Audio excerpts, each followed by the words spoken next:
Right then folks, have we got a treat in store for you today. Not only are we one of my favourite venues in your wide world, Baden Hall fishery, but I'm going to be fishing on one of my favourite methods in the whole wide world, which is Waggler. And it couldn't have worked out better, to be fair folks. Last night temperatures dropped to like 6 degrees. It was 6 degrees in my van when I set off this morning, and it's great for showcasing what I want to show you today, which is sort of Waggler coming into autumn. Don't get me wrong, where are we now? We're sort of like getting towards middle of September.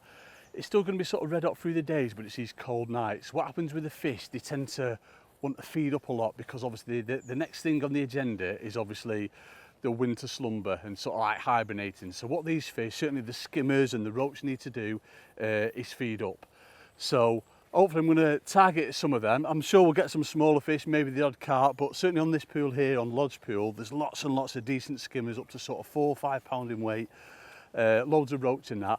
And I'm going to be using not so much traditional tactics or traditional baits and maggots and casters. I'm going to be using things like pellets and certainly sweet corn, feeding little sort of like soft balls of ground bait with some micros in, just to get these fish really competing and hopefully feeding up. And I can show you lovely lot exactly how we go about it. So without further ado, I'm going to get sat down on my peg, go and get my 13-foot Waggler rod out and get it geared up, and hopefully we'll get snarled up in some lovely skimmers. Yeah!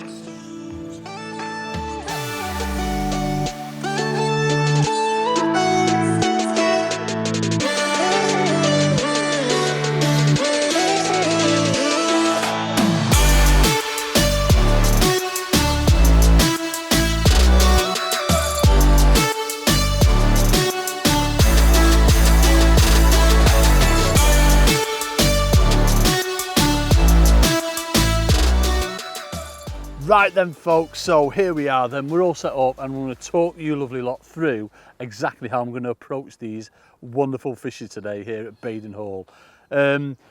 What you've got to bear in mind though is ignore the sun. It's boiling hot now, we're not even at 10 o'clock, it's boiling hot, but it's been so cold the night before, and this is what I want to sort of like get across to you, that you can attack your peg a little bit, give it a little bit of feed, which is what you're going to do, but you've got to be careful with sort of how many free offerings you're giving them, if you like, you know, sort of like the particles. I want to be really selective today. Otherwise, if I was fishing natural baits, I'd get mired with like little baby roach, little baby perch, things like that. There's so many of them in here. It's going to make for a fantastic like winter series on air. Can't wait for it. But yeah, that's why I want to fish baits like corn, maybe 6mm pellet, things like that, just to try and get through to some of these massive bream and skimmers. So first things first, I'm fishing a Waggler, simply because conditions lend themselves to it today, folks. With it being really bright, you know, the fish are going to sort of spook off your pole line, especially when that water starts to go a little bit clearer. So let's go through the setup. First things first, I'm going to go from the reel end. Obviously, I've talked through this loads and loads and loads on videos, but it's so important that I'll go through it again. Reel size, I'm going to say anything from sort of like a 2.5 to 3,500 reel. This is the Sentis 3000 reel, you know, not overly cumbersome, not tiny, but just a nice size reel. You don't want anything too big like your 4,000 or 5,000 feeder size reels. They have no place for like this style of fishing, where we're only looking to cast, especially with the Waggler setup that I've got, we're only looking to cast no more than sort of 25 metres, just nice and comfy, nice fishing. That is loaded with 0.16, and it's our Float Max line. Again, conditions lend themselves today perfectly for having that line floating. You know, there's no wind. If there was wind on the venue and obviously I was pleasure fishing, I'd go and try and pick it so the wind was on my back. Don't really want a side wind with this. Obviously, depending on how quick you're getting bites, if you're getting bites within sort of seconds of your float landing, it doesn't really matter if you've got a bit of a bow in your line, but ultimately I want to keep my line as straight as possible. So 0.16, which is around about £3. Now, the reason for that is because when I come to my float, I'm using quite a light float. And I want to get to the area where I'm fishing nice and comfortable. I don't want to be sort of like forcing that float out, because obviously I'm using bait straight on the hook, certainly corn, it's pretty soft. If I'm forcing that rod too much, then my bait's going to fly off. So I just want to give it a nice sort of like light press out so the float goes exactly where I want it to, and you'll only achieve that by using a finer main line of line, if you like. So that's why I've gone for 0.16. Coming on next to the rod itself, I've always said you need sort of 13-foot minimum for these kind of venues and for the time of year, but 12 foots are all right, you know, certainly for the distance that I'm fishing today. Not overly, you know, fishing that far, you get away with the 12-foot rod, but ideally it wants to be on the softish side, certainly for the likes of these skimmers or, you know, F1s. Carp, don't blooming matter of a carp, but as I said, we're not hopefully not targeting them today. If they come along, they come along. So ideally a nice soft action rod, nothing sort of too pokey in the tip. You want a nice through action, and these Super X rods are absolutely superb for that. So 12 minimum, 13 foot is the ideal length rod, cheeky. So next thing we'll come to set up. I'll talk you through plumbing up and everything as well, but set up. So first things first, I'm using the Stops pellet waggler kit. That goes on, so you get one stop above, you get the swivel in the middle, the snap link swivel, and you get two stops below, which is perfect for, you know, if I want to change that waggler nice and quick, should conditions change on the day, or I'm feeling as though I want to tuck a little bit further, I can unclip that nice and quick. Is that nice and quick rather? Exactly what you do with a pellet waggler, put a heavier float on, or vice versa. You know, if it's too heavy, I could drop to a lighter one. So dead simple.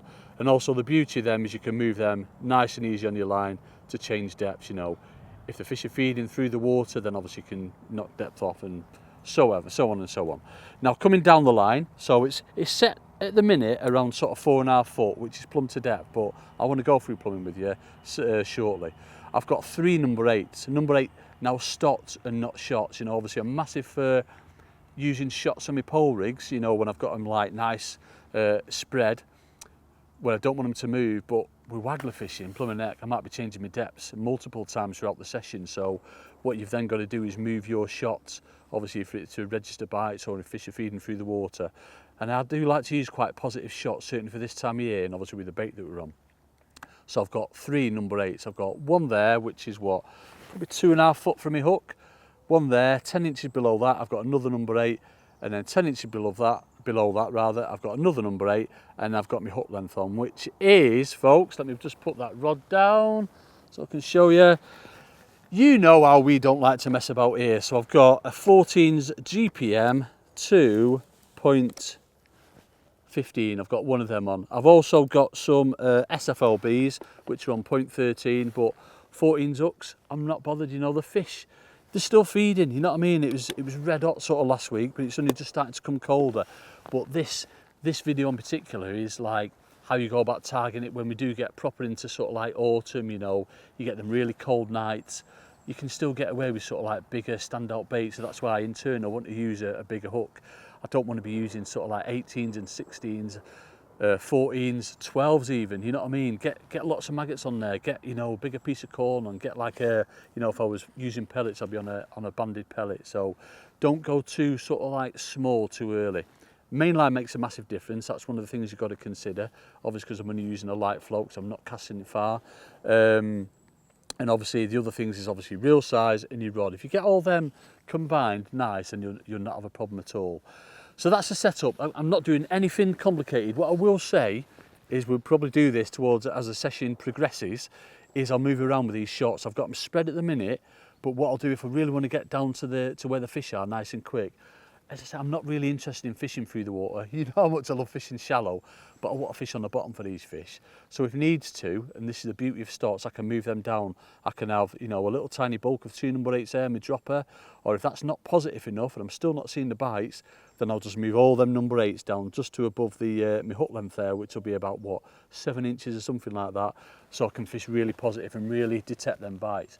Even take a number 8 off and put it on my hook length, you know, I will fish slightly over depth, you know, a couple of inches over depth, which leads me on nicely to plumbing up. I'm going to show you exactly how to plumb up now. It's not like how you'd think you'd plumb up on a pole with a plummet and all that. No. If you go chucking in a blooming plummet all over the place, you're going to scare every fish into, you know, other people's pegs instantly. So we're plumbing up with a nice big shot. So let's see how we do that now.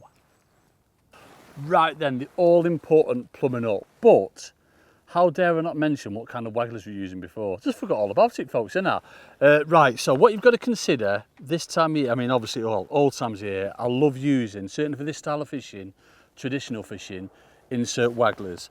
But you potentially get away even with like your straight wagglers for now. I'm not going to say they're not the best for it, but with how these fish are feeding up, and obviously certainly with carp, then you'd certainly get away with the straight wagglers, which you'd probably, you know, more traditionally use for like your pellet waggler fishing or on rivers or something. But ideally, if you've got some insert wagglers, and what I mean by insert is obviously these bristles interchange and they insert into the top of your float. They're just a lot more sensitive and they'll a lot better for bite detection. So if you've got inserts, ideally use them, but you know, still, well, it's still that little bit warmer, you'll get away with the straights. But when it comes into winter, you do not want to go anywhere near them, folks, with these kind of fish. Yeah, you must use insert wagglers. So that out of the way, I'm using a 2 gram one today. So it's one of our, it's 1.5, which is loaded, and then it's 0.5 to like dot it down. Now, well, I said dot it down. I don't want to really dot my float down today like I would say in the winter. I'm going to be bringing it down so I've got sort of, I don't know, a good half an inch, maybe 3/4 of an inch showing, because when these fish take the bait, I'm going to be fishing over depth, I want to make sure they're on. Probably miss a few bites, but remember, if I miss a bite, folks, it's a line bite, it's not a proper bite. Yeah, what I don't want to do is dot it right the way down like that. I'm not looking for them little dinks. I want to ignore all them because we'll be joining still a lot of fish in the peg, so I want to ignore all these little line bites. When that float goes down, hopefully nice and slow, and that's it, fish will be on. So that's that bit over the way. Right, all out of the way. Ledger, well, not ledger bombs, big shots. So I've got my special big shots here. Now what I'll use is something like that, an SSG or triple SG, something like that. Make sure your float's shotted right first. So what you don't want to do is put an unloaded float on. Because if some other floats that you're using, the weight that you're putting on your hook might not be enough to sink the float, if that makes sense. So make sure your float is shotted right first, and then you know that this is going to sink your float if you're not on the bottom. Right, so first thing we want to do then is put that on our hook. So dead simple. I'm just going to literally put the hook into the slot, cheeky, and then just tighten down to that and give it a bite down, and that's what you're left with. Yeah, so you've got your big shot on your hook. Now casting wise, don't wind your float right the way up to your rod tip, because all you're going to get is just going to get your float coming straight down for your rod tip and just going to make a horrible commotion in the water. Make sure you've got a good, I'm going to say 5, 6, 7 foot of line, something like that, between your rod tip and your float when you're casting out. Now it's not overly deep here. Now this is on the bottom, or it was before. So I want to show you what you do. So basically when you go into cast, I've got a nice bit of line out. I come back behind me. Now my marker is around sort of the point of the island, if you like, but I'm not bothered about being overly spread. I'm not bothered about that, you know, that big area. It's not like, again, pole fishing, when you've got a little babby pot on and you're putting a little bait in, you get them in a little column. I want to get loads of fish in my peg. That's the beauty of using sort of a big standout hook bait like corn. You can get them over a big area. I don't want to be overly accurate. Right, so waffling away. You can see my float's out of the water now, so I know for a fact that I'm on the bottom, yeah? But I'm going to bring that back and I'll knock 6 inches off it. So all we do, dead simple, obviously with these stops, you're pulling them down sort of 6 inches and then pulling that other one down. So now we should be off the bottom and we shouldn't be able to see that float. Just want to show you how simple it is, and what I do is as a rule. So again, around about the point of the island, 20 metres, I don't want to be casting more than 20, 22 metres at the absolute most. So let all that slack resistance go, and you'll see now that we can't see our float. So obviously we knew we were on the bottom before. So what I'll do now, if the first cast I put in I can see my float, and then I'll come down at 6 inch intervals until I stop seeing my float, and then I'll go up at 2 inch intervals, so I can get a really, really accurate reading on my float and know exactly how much over depth I am, if that makes sense. So can't see my float, so I'm going to come back and put it up 2 inches. Yeah, it's one of them, it's a little bit, you know, faffy if you like, but it's something you've just got to do, folks. It's like, makes a massive difference, and it's perfect conditions like this for you to do it. So I'll put that float up 2 inches. Again, around point of the island, which is perfect. Feather it down. Again, just let out a load of slack. Let me see that float. Just let all that slack go. I can just about see the tip under the water. Because it's like, yeah, you can see that tip just coming up now, just under the surface of the water. You're getting in on that result. You not see it?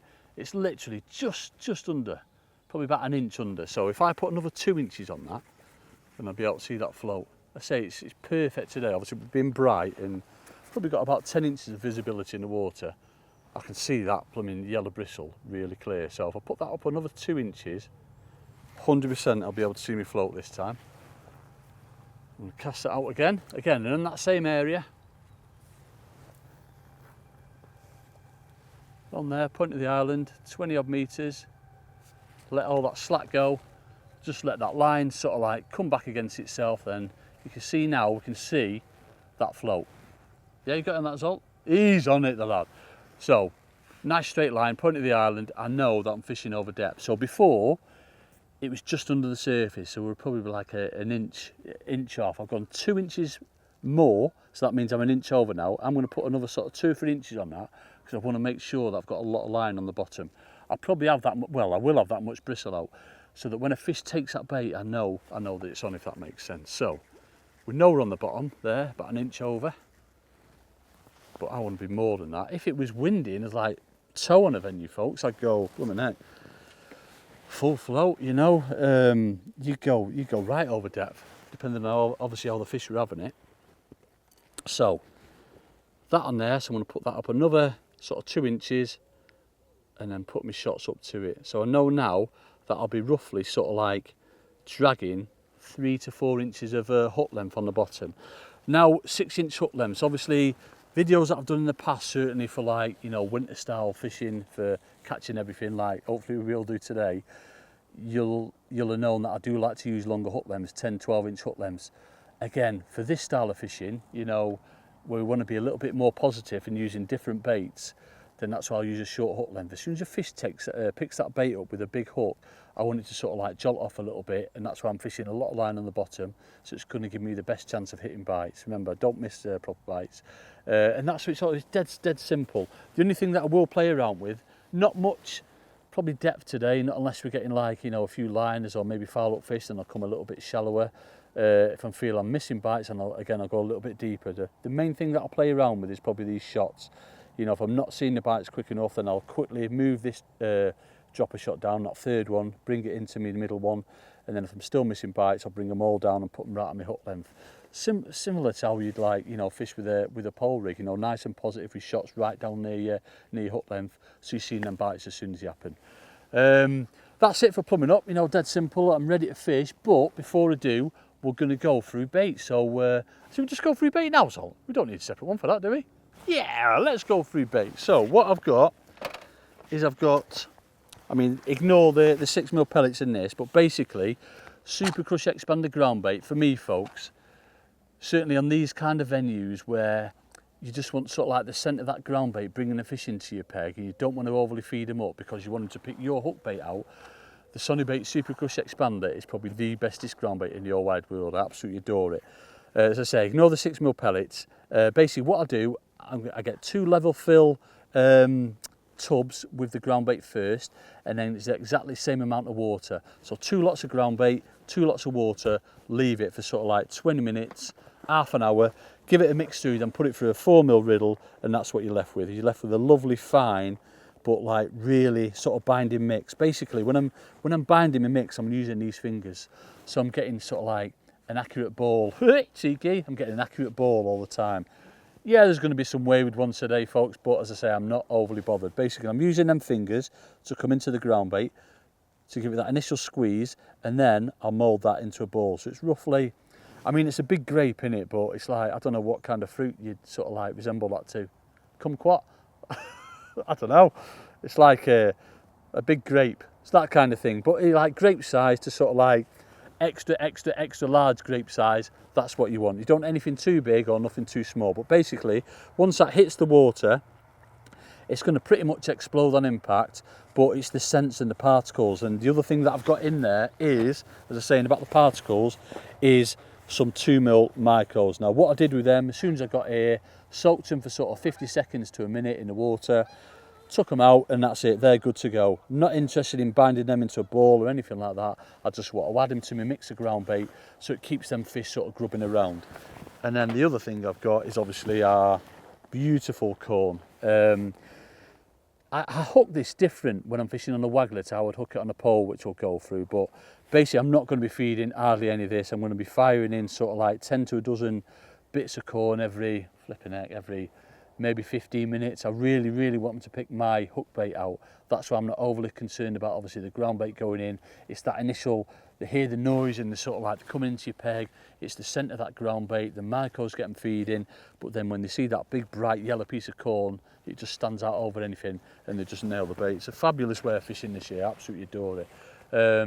So I think that's me done with waffling. Let's go and catch some fishies.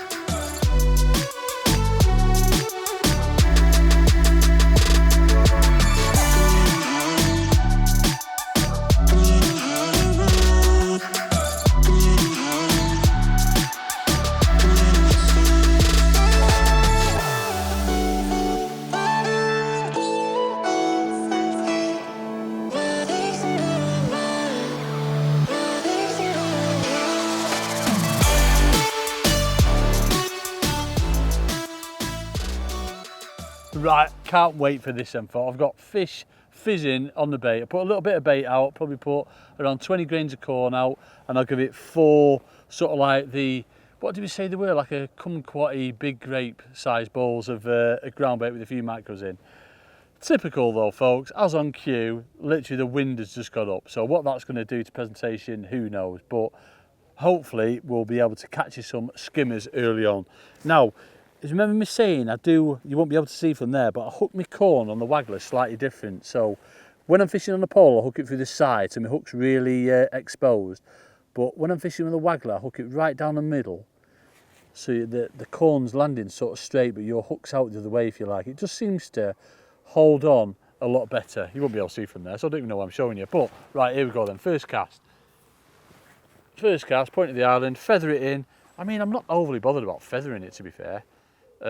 But because obviously the shots in your hook bait's pretty heavy. I mean, don't get me wrong, yeah, feathering is best, but don't overly worry about it too much if it just lands in a bit of a clump. So you can see there that we've got fish fizzing. So I'm not going to feed at the moment. Now, bearing in mind, like, I only started fishing this lake probably, well, about a month, 5 weeks ago. Me and Jamie did a challenge match in there on a feeder, a few pegs away, and we couldn't believe how good it was. So that, like, since then I'm like, right, I'm doing everything at Baden Hall. It's amazing. It is evident that the fish love feed, so I'm not going to go too long without feeding. I'm not going to give them loads of corn. It's the ground bait that they seem to come to. Certainly on that feeder, it was like every 90 seconds, 2 minutes. If you didn't have a fish like within that time, you'd have to wind back, cast it in again. So I can't see it being any different on this, in that I've got to put quite a bit of bait in. So it's just started to drift a little bit, that float now, which you'd expect with this blooming wind. And I'm not sinking my line. I don't want to be in there overly long. Once I feel that my float is out of the catchment area, I'm going to bring it in and cast in again. As it is now though, there's fish fizzing around my float. Going to see if I can mend that and see how much of a drift on that I've got. That's still acceptable. Remember, I've got a good sort of 4 inches of line on the bottom, which will hold my rig in place that little bit longer. Don't get me wrong, I have got the option to, oh, here we go, we're getting a bite then. I have got the option, that's why you can see how much bristle I've got out. So we've probably drifted about he's on, first chuck for you then, folks. So you see, we've probably had about a metre drift on that then. But I'm not bothered, you know what I mean? These fish, the size of these fish, oh my days, look at these with skimmery bobs. Some of you might even say these are bream. They're just amazing. I can't get enough of this style of fishing for this time of year. And we're not fishing far out either, so they're soon under your rod tape. And oh folks, look at these. So you can see he's blown the corn up the line. Look at the state of that. I think this is going to be Zolt's favourite ever place in the whole wide world. Right in the bottom lip, which you'd expect fishing over deck, but look at that, folks, for the first fish of the day. Probably £2.5 pounds, something like that. Beautiful skimmer, and a lot of these, Plumbing heck, folks, they've never even been caught before. Literally never seen a hook that was like really evident the first time I fished it last year. Because it's predominantly sort of like a carp water, you know, or like a runs water. These skimmers and like roach and hybrids and perch, they all get sort of like left, if you like, and plumbing heck, it's just ridiculous, this venue. But you know, obviously if you don't live anywhere near this place, you'll have venues like this that has obviously got carp in. They see a lot of like fish meal based products, you know, maize corn, things like that. So there'll be a load of sort of like silverfish, you know, bream, skimmers, roach, that are just going to get overlooked, you know, from people fishing for carp. Go and check them out, folks, that's all I can say. Got to go and check them out. I'm having another go, and I'm definitely going to feed this time. So, on with another piece of corn. Well, there's still fish in there, actually.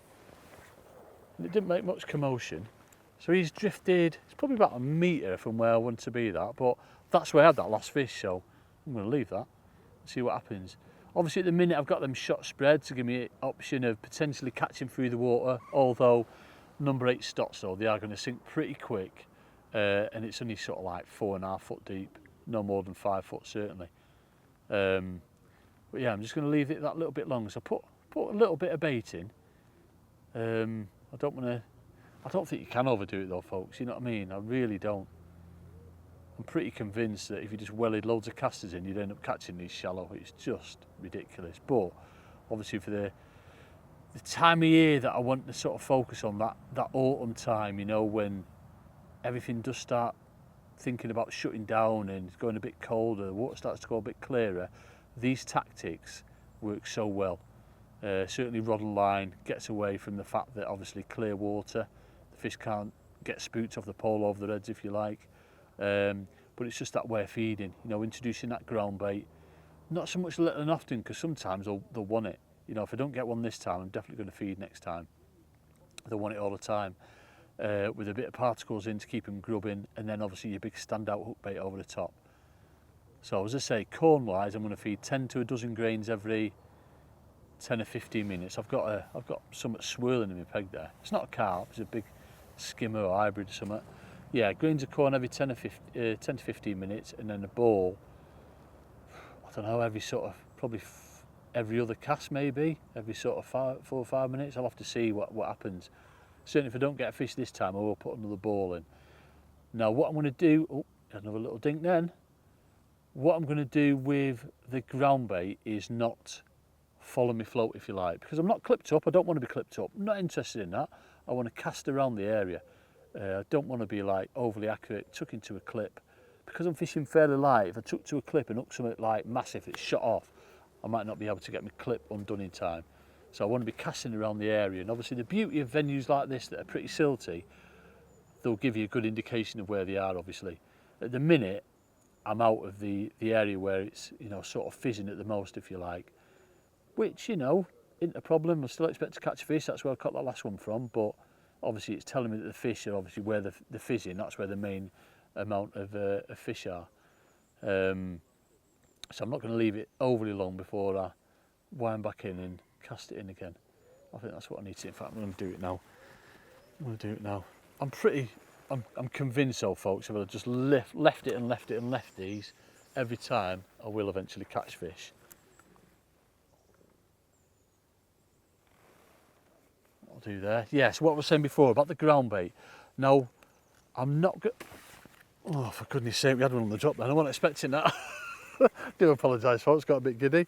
Probably a roach or something like that, or rudd. That's if the rudd in. There might not even be any blooming rudd in, I don't know. I'm sure there would be. What was I saying about before? I was waffling that much, folks. Oh yeah, ground bait wise. So what's important is I don't want to feed where my float lands every time, because my float's going over a bit of an area.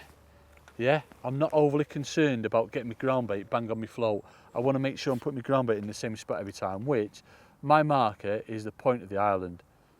So I don't want it round my float. I want my float to drift into that. So you see where I put that ground bait there, that's where I've got the main amount of fizz, and it's lined up with the point of the island. Yeah, because if I started chasing my float round all the time with a ground bait, I'm going to get pockets of fish here, there and everywhere. So make sure you've got your marker, which for me is point of the island, and you're casting it on that. You're catapulting the ground bait on that every time.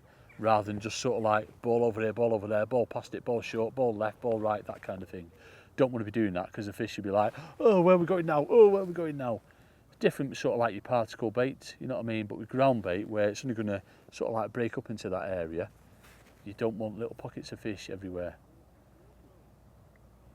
So I'll just let that's drifting, that's going to drift through lovely into where they're fizzing. That is, looks perfect.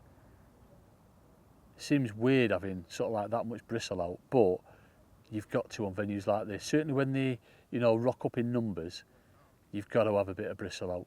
So that was dotted, fish comes into it, knocks it with its fin and goes under, you're striking, then you're just not going to catch him, obviously, for the liners. So by having a bit of bristle out, just gives him time to take it. Obviously, apart from that last one that took it on the drop. Right, we're getting right into the catch zone now, if you like, folks. There's a lot of fishing going on there.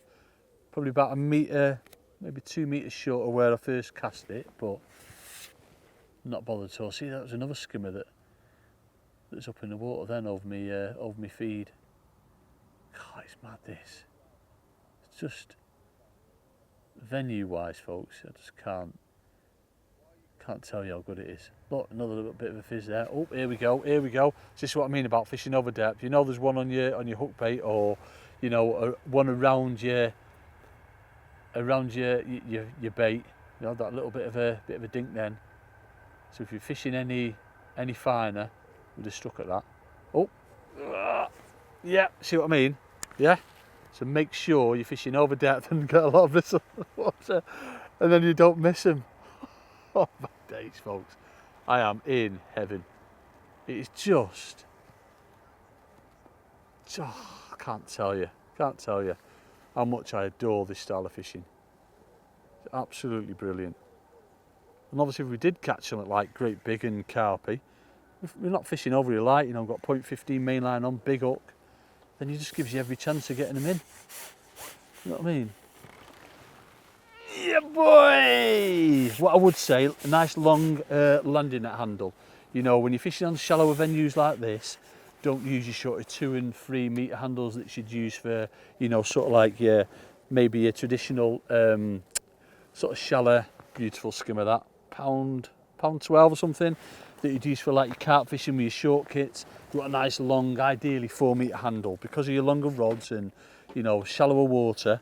Them fish, as soon as you pop up, you want to be on them straight away. Just what fishing. Again, folks, slime on your line, which you'll get from these fish. Make sure you wipe it all off, and then check your hook, no slime on that, and then you're straight back in business again. Get that slime off. Oh, knew I'd get a fish then. It's coming right over that catchment area. Again, they're still fishing, so there's still fish around there. I mean, obviously match conditions, I'll probably be a little bit more aggressive maybe, but don't need to be today. But I'm still going to feed anyway. So I'm going to put another little ball in. Again, just make sure that they're the same size every time. Another little ball in around that area, and I'll put some corn in this time as well. Sort of like 10 to a dozen grains of corn. Again, not overly bothered if they, you know, go over a massive area. Don't bother me. Just get that bait in. Don't bother me at all. And it's a case of just, we don't even have to wait long, are we? I said the main thing is fishing over depth with quite a bit of bristle showing for this style of fishing. I adore it. It takes me right back to days, folks. It takes me right back to days. At the minute, it's perfect, obviously, with the line, but if you had any, you know, sort of wind on with the line floating, it will be taking it off course a little bit. So then what you'd have to do is, obviously, maybe put a heavier waggler on, overcast where you're fishing, submerge your rod tip and sink your line. But for today, I think that sometimes that little bit of a drift does actually help. You know what I mean? Certainly when you've got like the spread of your bait going on, you can, you know, tempt them fish over a big area. So the main patch of bubbles are just this side of my float. So what I'm going to do, I'm going to straighten that line a little bit, just bring my float back. Perfect. Oh yeah, look at that fizz in there right on my float. If there was tension, he said there was tension, but I don't know if there's tension, so they're probably not tension. They're going to be slimy poppadoms, aren't they? Go on, the poppadoms. Oh, Look at that, folks. It's going to go. You just know it's going to go. Come on. Getting a little bit more wind on that surface now. Not ideal, but I don't think it'll matter for this time of year and for, you know, these fish. Sometimes a little bit of a drift's fine. So I'm gonna carry on, hopefully getting snarled up in even more skimmers and bream. So why don't you join us in a bit and we'll see how we're getting on. Yeah, boy. Right, you lovely lot. About an hour in, and it's just amazing. You see what it's like fizzing there. I've only had to make one sort of like, oh, look at that. One slight change, and that's been to bring one of my number 8 shots down to the middle one. So the top one I brought down to the middle one, just because I didn't feel as though I was seeing the bites quick enough. Everything that I've had to use a discorder on, which is great, means that they're not going to fall off. Not lost any, folks, I promise.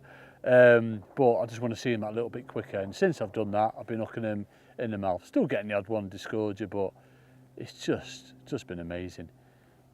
Feeding wise, I've just been on with that little ball every casting pretty much. Again, keeping it on that marker, on that line, on that island, not chasing me float.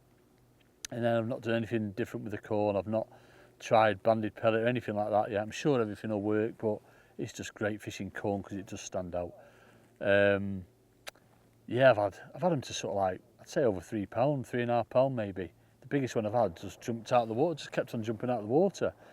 I've had a couple of little babby ones, sort of maybe 8 ounce, 9 ounce, but they're averaging sort of £1.5 to £2 if you like, maybe a bit bigger. It's just, what a venue, folks. It's amazing. Wind's not really affecting me much. It's blowing at me, which is perfect.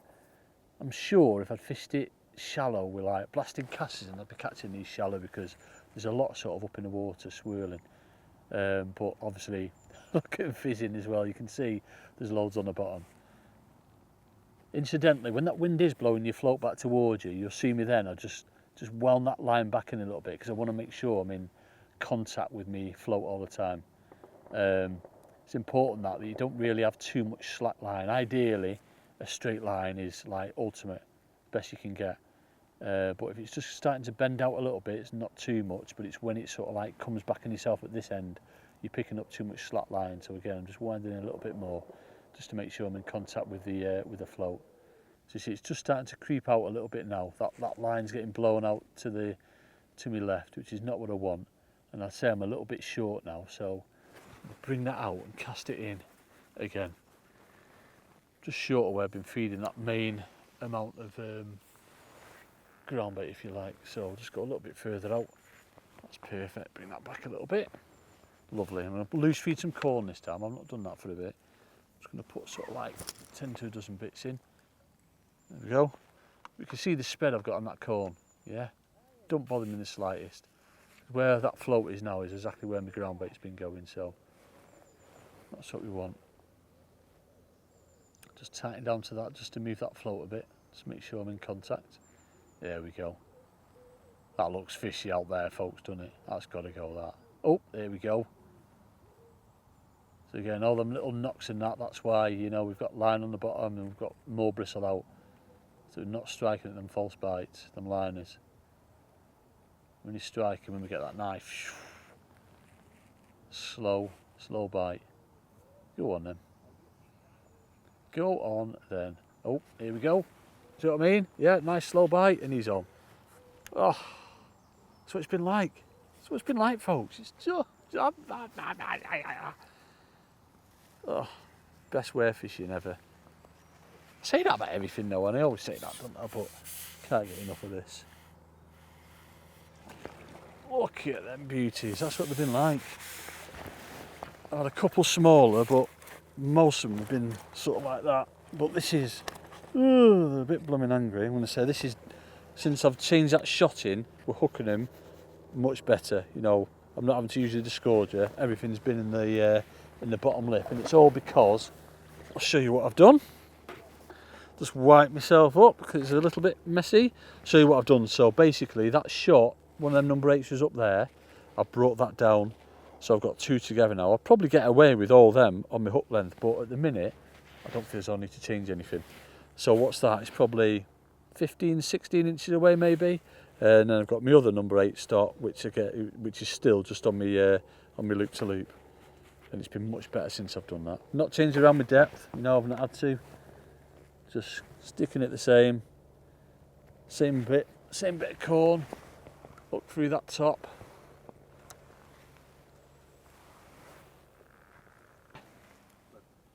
And we are in. So I'm not going to feed this time. I want to feed a ground bait. But there's so many fish fizzing now. I don't feel as though I need to. If I don't catch one this time, then I'll... Yeah. That one had it on the drop. That's only the second one I've had on the drop, that. Check that corn. That corn's alright. Proper nice slow bite that on the drop. Spin that back a bit into them bubbles. Bubbles. Yeah, I'm going to see if I can catch one without feeding. So I don't want... Well, I do want loads of fish there. And it doesn't matter. So yeah, I'm going to feed another ball. Feed another ball, folks. Yeah, can't help it. A little bit short. But I'm not overly bothered. Let's put another one in actually. There we go. There we go, right on it. Don't have to be that accurate, folks, honestly. Where that first one landed, that's acceptable. It's all about getting them into the area. Hey up, that one's on. You on, lad, he's on. Oh, dropped it. Little, oh, here we go. Go on then. Let's wait for that nice, slow. That's what we want. Here we go. He's on. See what I mean, folks? Oh, folks. If you're within 5 hours of Baden Hall, get yourself here. Honestly. I've been here 3 times in the last 5 weeks, all filming, and it's never ever disappointed. I've been with Jamie for Winning Ways, we've done some things with Winning Ways with Rich, and it's just, I just want to do everything in the whole wide world, coaching wise, filming wise. I just want to come here. There's all coming here all the time, mate. We ain't going anywhere else. I think this is a big one. And it's in real time, folks, yeah? Real time, literally. Straight on it. Straight on it. Let's have a look at this one. Oh yeah, oh yeah. Oh my days. Look at the state of that. I think that's might be our biggest one of the session so far, that one, folks. They're not happy. All snarled up, blooming slime everywhere. These are not happy. Again, right at the bottom of the lip. Perfect. I'm going to hold this one up for you, so you can get a look at what to expect. Let's let me give him a little bit of a rinse first. Get some slime off him. Look at the state of these. I don't think they've been caught before, folks. Look at the size of them. Like they're only I'd say they're young fish. Look at him. 3 pounds. Might not be the biggest one. I think the one that jumper I had was like a bit bigger than that. That's probably £3.6. That £3.7. Just stunning, folks. So I'm going to end it on that, and I'm going to catch me some more. So why don't you join me in another hour? Then I think we'll have more than enough for a catch shot. We've got enough for a catch shot now, folks. But join me in an hour and see how we're getting on. See if I made any other changes.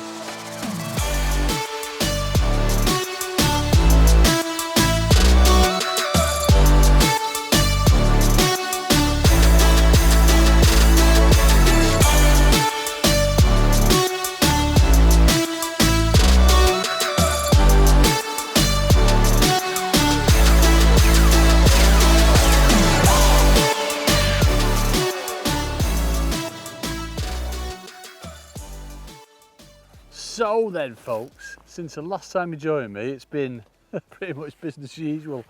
Still catching plenty of fish. I've had a few more sort of small, well, they're not even small, they're like proper chunky, the little babby ones. You think, sort of 8 ounce, are probably 12 ounce or something like that. I've had another like real decent one as well. I've had a couple on the drop, literally just before it settles on the bottom, but yeah, it's just nothing's changed. I've not had to change anything else. The bites are still nice and lovely and slow and not really missing any.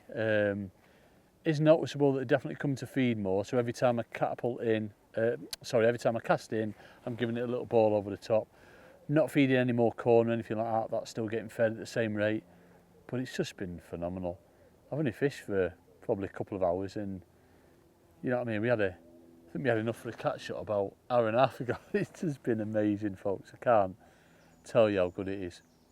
There's an odd carp keeps visiting every now and again, but you just look at me peg and it's just a mass of bubbles. There's so many fish there. You know, it's not made a difference whether I've been, you know, casting a little bit further than the bubbles, whether it's been landing left, right. It's just been that same. Your bites have been coming 3 to 5 minutes after you cast, and you've been getting a fish. As I say, I've had a couple on the drop as soon as it's settled, but all in all, it's just been one of them lovely days that, you know, are quite rare, unfortunately, folks. You know, normally you're sort of like trying different things all the time to try and make things work.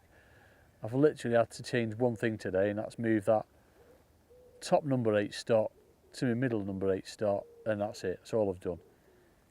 I've experimented. I've moved them all like right up above the up length, but it didn't make a blind bit of difference. I've still seen the bites as quick.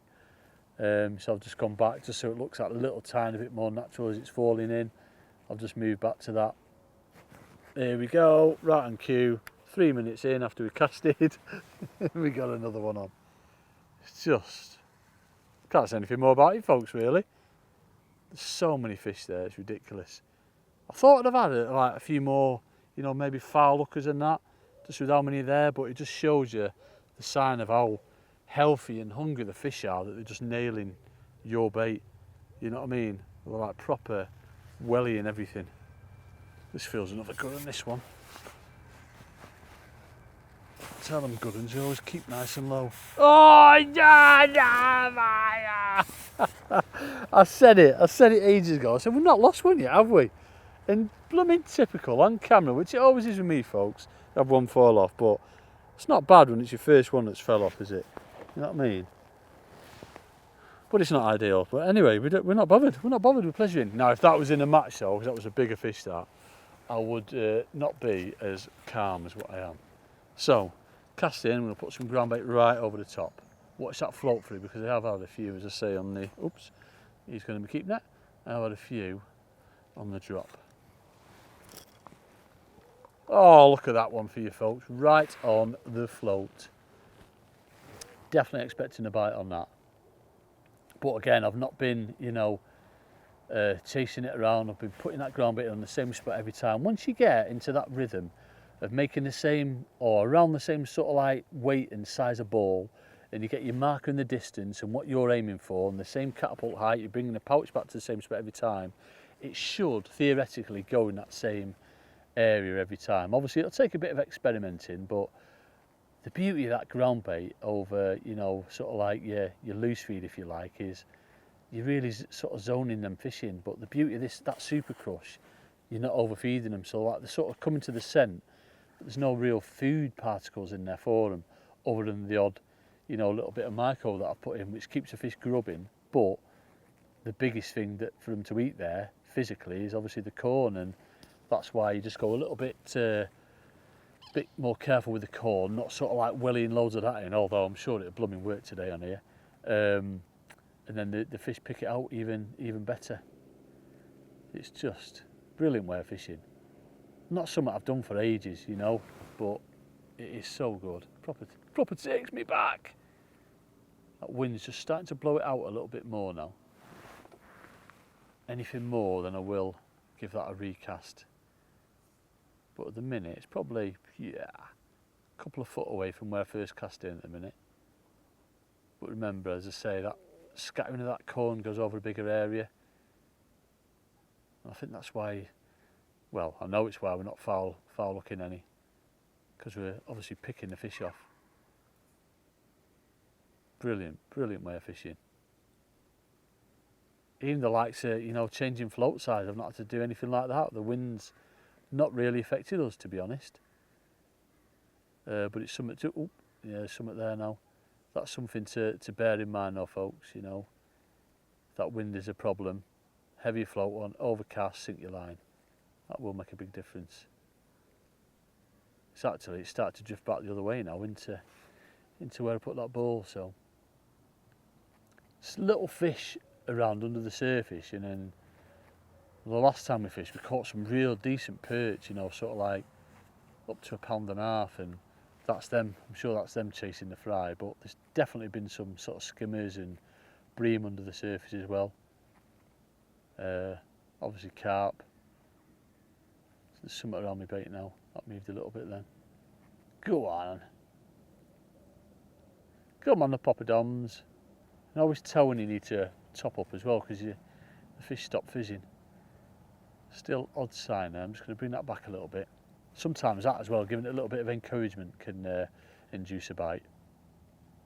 We've not had to do that today, folks, but that can be something that'll induce a bite.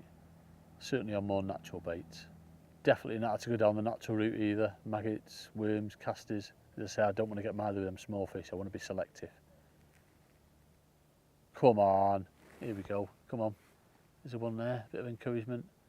Oh no, it was a bubble. Bubble come up. Thought it was my float moving. Said I've had it sometime where it'll go really slow and sort of stay there as it's drifting. That tells you that you're just dragging the bottom a little bit. The bites have been noticeable, just nice and slow straight under. It's different when it drifts. Oh, I nearly stuck then. I'd have definitely stuck then if it had been a little bit lower. So I want to make like that. I want to make sure when it's on, it's like proper on. That's why we're fishing over depth, folks. He's come right to the top of him. What a session I have had today.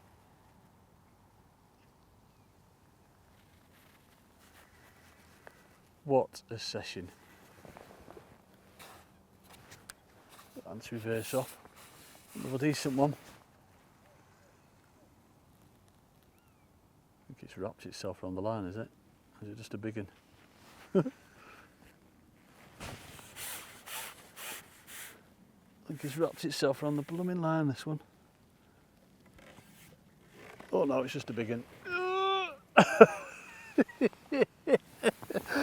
Right then, folks, I'm going to end it on this one. How about this? That's biggest of the day and all that. Yeah, boy. Oh my days, that's getting on for £4 that. Let me unhook him. So I reckon that was on from when he had that first little dink where he's hooked, but obviously you've got to make sure, folks. Let me get him out, unhooked, and away and show you what you can expect.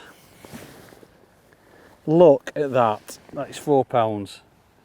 What an absolute stunner. Again, look at its mouth. Look how clean the fish is. These are like young fish, folks. Absolute stunners they are. So, if you fancy a bit of skimmer, or well, they're not skimmers, they are bream, folks. Get yourself to Baden Hall Fishery. I've never ever been anywhere like it, folks. But as I say, if there's nowhere, you know, well, if this isn't close to you, then get yourself to these specimen waters that, you know, they've got loads of carp in. They see a lot of particle baits. Them kind of fish get left alone because the carpers don't really want them, so they're just left to their own devices, getting nice and confident, nice and big. Get yourself on them, you know. Similar setup to what I've done today, ground bait and a few micros into, well, the ground bait to draw fish in, a few micros to keep them grubbing, but then a big standout bait. We've not even tried blooming pellets today, you know. Banded pellet would work really well, I'm convinced. Snarl up in slime, folks. Banded 6mm, banded 8mm pellets, you know. Big worm head, something like that, like half a lobworm or quarter of a lobworm or something, but by far my favourite bait is sweet corn. You know, the fish absolutely love it. And yeah, you're seeing you don't have to fish far out, just get them feeding, get them bowls going in nice and regular, odd bit of corn, bit of grain of corn, just to sort of keep them interested if you like, but more importantly not loads so they do pick your hook bait out. And get out and give it a go, folks, and let us know where you get on. What a place this is. Hope you enjoyed it. I'll catch you next time then, folks, what a venue this is. But before I go, don't forget to like and subscribe. So follow the YouTube channel, don't forget to like Preston Innovations, hit the notification button, and that'll tell you when we are going to be uploading these fantastic videos for all you lovely lot.